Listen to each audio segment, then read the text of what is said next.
So today we have joining us Stephen Lee, Head of Strategy at RISC Zero. And so we'll talk a bit about zkVMs, we'll talk about the unification layer, we'll talk about what RISC Zero is doing, zkVM 1.0, and everything that is state of the art with zk. So that's what we're all here for. So Stephen, tell me a bit about like how did you end up joining RISC Zero? What have you been doing there? What has been cooking? Yeah, so I've been at RISC Zero now for about 2 years, since roughly the start. Before that, I spent some time at Galaxy. And at Galaxy, we looked a lot into ZK proving markets, all that. And by far, like we believe, the zkVM approach is the most exciting and the most compelling for the future of ZK. So that's kind of how I got into RISC Zero. And at RISC Zero, what we've really focused on doing is like making ZK development more accessible. And at its core, what that means is developers can now build ZK using Rust, using traditional languages, instead of doing a bunch of math. And I've basically had the privilege of taking this primitive and working with a whole bunch of teams in the space, roll-ups like Optimism or Tycho, applications, co-processors, all that sort. And I come to these teams with this like really novel yet accessible ZK development platform where they can just build everything in Rust. And I basically see like what solutions can they build, what's possible. We're really just trying to grow the use cases and the demand side for ZK proofs. Like that's our core belief, and that's really what I basically do on a day-to-day basis.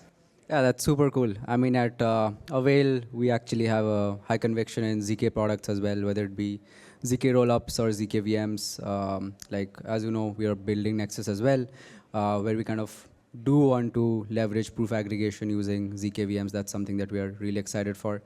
So, like, I've been seeing some of the benchmarks that you guys posted about zkVM 1.0, and the numbers look like very impressive. Like, I saw that Ponos sort of did some sort of additional benchmarking as well, and I think most of your benchmark was like super accurate. So, like, how did you guys end up building zkVM 1.0? Like, what can devs use zkVM 1.0 for today? Yeah, so for the past year and a half, we've been going from zkVM 0.1 to 1.0. Actually, most of that time was spent productionizing the stack. So that's a bunch of audits, building out all of the recursion, composition, continuations features that make it the most performant zkVM. And then actually in the past 3 months, we've decided to focus on performance for once. And in those 3 months, we basically found a very straightforward 10x. We also improved our DevOps side of things. So in practice, what it means is in the past 6 months, we have seen a decrease of over 100x in our proof generation costs. And this just gives you an idea of like the trajectory of the entire industry. Like this isn't unique to us. We have competitors and they similarly are pushing the costs down and the performance up. So that's been a huge unlock for a lot of use cases. Just 3 months ago, we talked to Tycho. They're like one of the main users of the type 1 zkVM, zkEVM. And the costs were nowhere in the realm of possibility. Like we're talking tens of millions a year. Just in the past 3 months, we've got it down to about 3 million a year, which is a lot. But if you think about sequencer fees for L2s, it's not horrible. And we see a very easy 2 to 4x in the coming quarter and probably a 10x by the end of the year. So that's been extremely exciting. It's opened up a huge amount of use cases. We started a year ago with ZK fraud proofs, and that's what we worked with Optimism on. And I think with these performance gains, full-on ZK EVM-based rollups are practical. So that's kind of where we're seeing the market go. Also, a big passion of ours is pushing this idea of ZK coprocessors. There's not the strongest traction right now. It's an idea that's been thrown around for the past year or two. But we think with the performance improvements of the zkVM, with how accessible it is to average Ethereum developers, a lot more dApps will actually finally utilize coprocessors as one of their mechanisms effectively. Oh yeah, that's super cool. Like I've been reading some stuff from your team about coprocessor actually, and you guys have actually talked about 2 different paradigms where you have different coprocessors. Like you have a ZK coprocessor, then you have an optimistic coprocessor that I found to be really interesting. Like, do you think with this co-processors we can kind of significantly reduce the delay that we see on the fraud-proof withdrawal periods? Is that something that you guys believe that ZK can kind of fix? Yeah, so with our coprocessors, there's two main approaches to coprocessors, right? There are the ones that don't reach finality until after the proof is generated. Those still have quite long latencies. You're talking in the range of like 10 minutes up to 1 to 2 hours for a proof.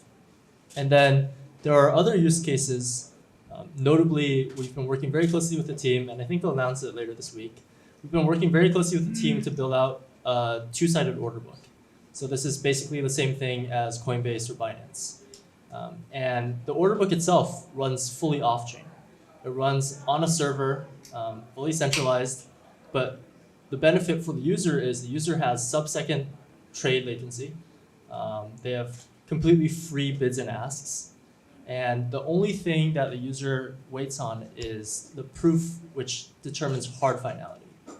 So the user can interact with this protocol. They can do trades and things like that, full speed, just like Coinbase. And then every 2 hours, this protocol will send all the bids and asks. It will rerun the order matching engine. It will rerun the liquidation engine, and it'll send a proof to Ethereum, and then that will enable hard finality, in which case the user can withdraw the funds from the DEX itself. So the key behind that is we enable really fast UX for the application, and then the only thing the user needs to wait on is a proof which lags behind. So that's kind of how we've gotten around some of the problems that we face with proofs. I don't see proof latency going below a minute for a long time. And unless we're within a block, there's no real composability that's achievable with proofs at the moment. So subsequently, we have to adopt these sort of optimistic models. Yeah, no, that totally makes sense. I think it's still a good step in terms of decreasing user friction, because like if you look at L2s and L3s today, like it's not great the way that you kind of have to move from one chain to the other. So any kind of solution that we have for composability, even in like reduced form like this, I think it's pretty great in the overall long run. I think that's pretty great. I think another thing that I've been seeing from the RISC Zero team is basically something along the lines of ZK is the end game. I think you guys definitely have a high conviction team for ZK. And I mean, of course, we see that in your state-of-the-art zkVM 1.0 as well. So along those lines, like, how do you see your solutions compare to stuff like SP1, Jolt, Valida? Like, yeah, I mean, with our competitors, we really just see ourselves as leaders in the space. We're moving forwards with the features, the functionality, the prover networks, all that we believe most strongly in, and then all of our competitors generally follow us. So that's kind of what we've seen. And then, like with regards to ZK being the end game, I think we really believe that ZK will be a unifying language for all of the ecosystems. Right? We're getting to a point where proving is cost-effective enough that you can prove almost everything. Basically, every EVM chain today can be proven for a reasonable amount of money, and subsequently you can bridge state or assets in between these chains. But also, as our performance improves, we're going to open up new areas like SVM or MoveVM. And eventually, it'll be really easy to aggregate and compose between all these different ecosystems. And like the final frontier in our minds is Web 2. It's, how do you verify your Google login? How do you connect your Coinbase accounts with DEX? Can you do this in a seamless and trustless manner that is fully on-chain? And we are in like the early stages of doing this. Like we've been able to verify KYC. So like the same sort of KYC you use when you pay your taxes, you can put that on-chain. You're also able to verify your Google account. So on-chain, I can say that this address is associated with this Gmail account. So there's really nice ways to improve the UX of a lot of applications using these mechanisms. Very early stages, we think there's a lot more that can be verified. And kind of the phrase I've been using is we're like connecting the trusted with the trustless using ZK. Yeah, that's super cool. I think we are seeing more and more solutions pop up along those lines as well. I think the EF has been a very strong proponent of Anon Aadhaar. For example, Polygon recently spun off Privado ID, where they're working on some sort of decentralized ID using ZK. I find like those solutions to be like very interesting because those have been the other use cases that we have not been targeting.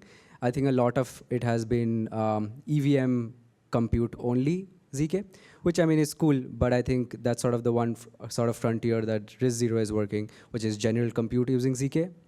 So like in 5 years down the line, like how far do you think we can come? Like do you think like people will actively choose to use DIDs and stuff using zk? Will people kind of take zkVMs as the default compute of choice? Yeah, I think like the 5-year vision is right now everyone is fighting against the bounds of consensus and networking, right? Like Ethereum adopted EVM and has the TPS it has because of the validators it has. Right now, all execution is fully on chain. It goes through consensus, and that's where you experience all the downfalls of blockchains.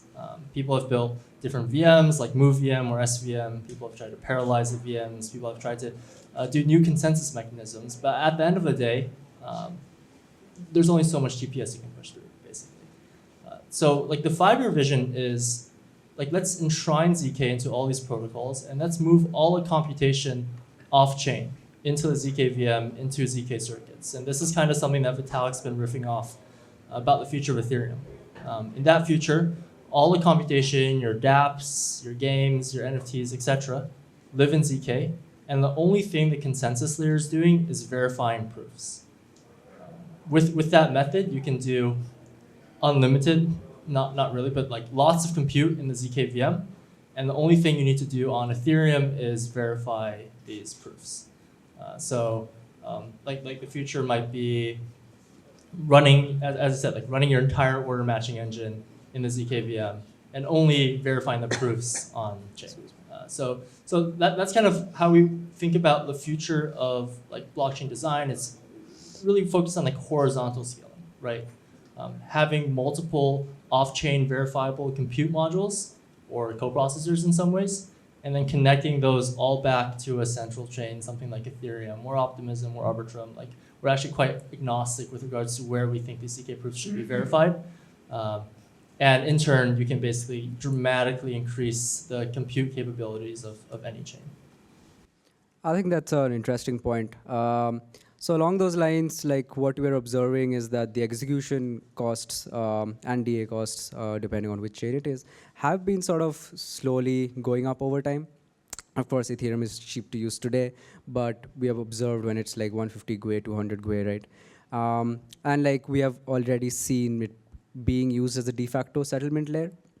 So do you see rollups kind of move more and more towards sovereign rollup routes, where basically you can have light clients that instead choose to do the ZK verification, the ZK proof verification? Is that something that you kind of see rollup providers also providing as a service, and kind of big dApps like maybe DYDX kind of choosing to go the sovereign rollup route? Is that something that would make sense probably in the next year or so? Yeah, definitely. I mean, like one of the biggest limitations of ZK right now is verification costs. Both verification on Ethereum, but also figuring out how light clients play into this.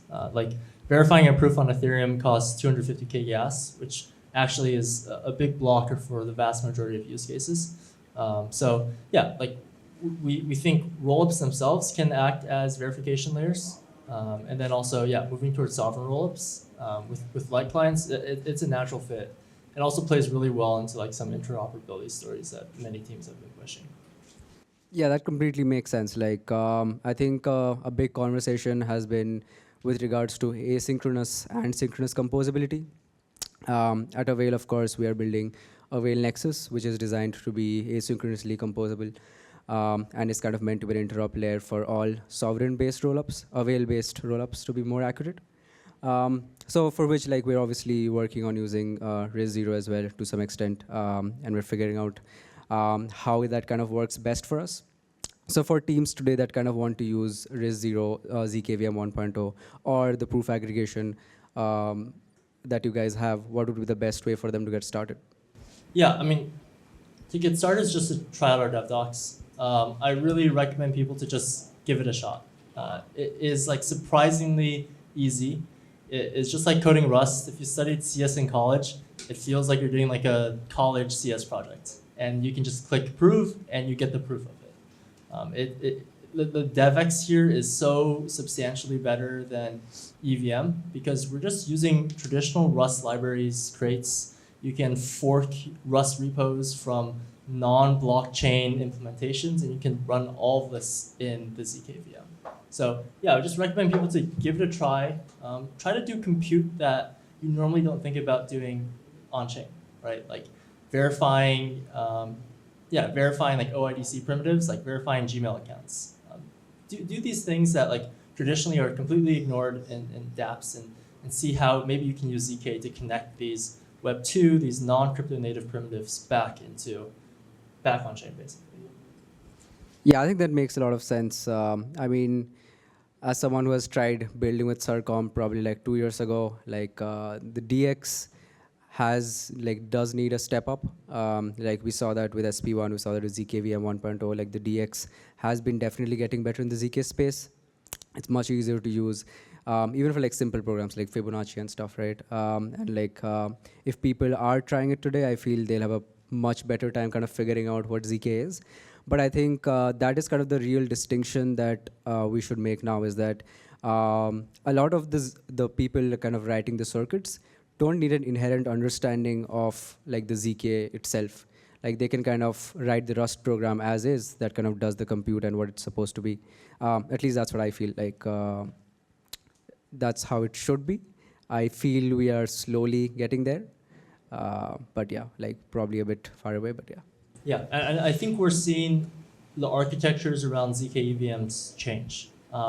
Basically, the vast majority of new ZK EVM approaches are built by taking your Rust-based clients like Reth and just running that on the zkVM.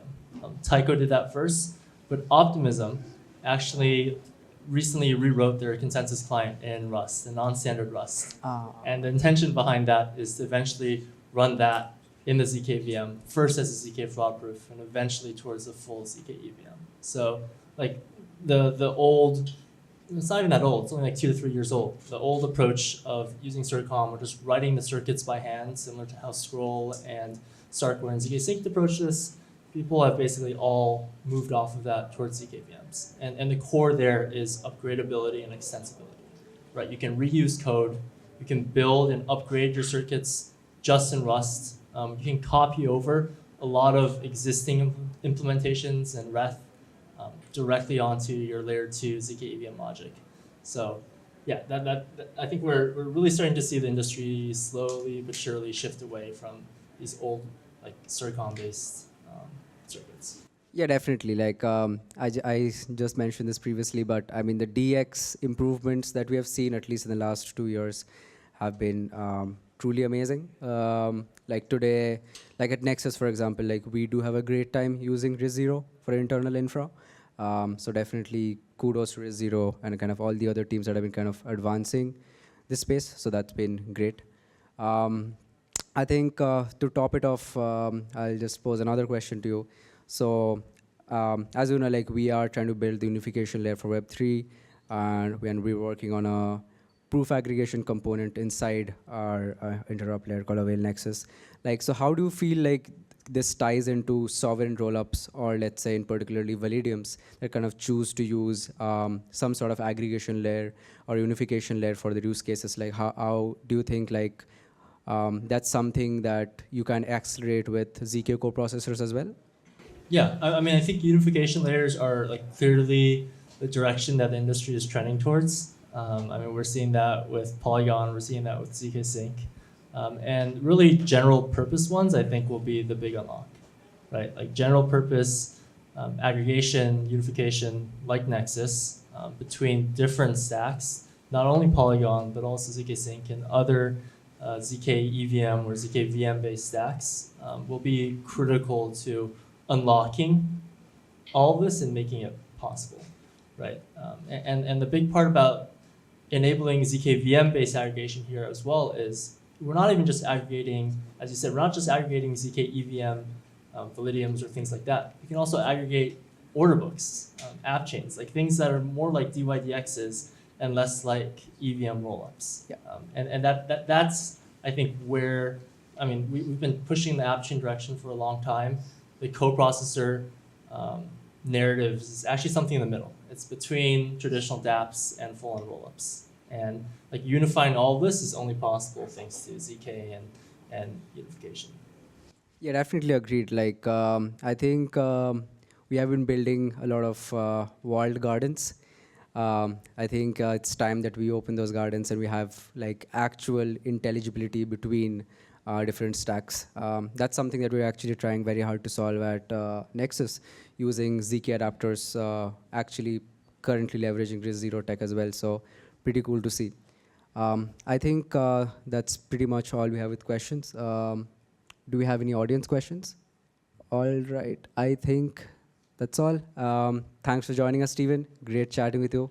Had a great chat about zkVMs. Yeah, thank you.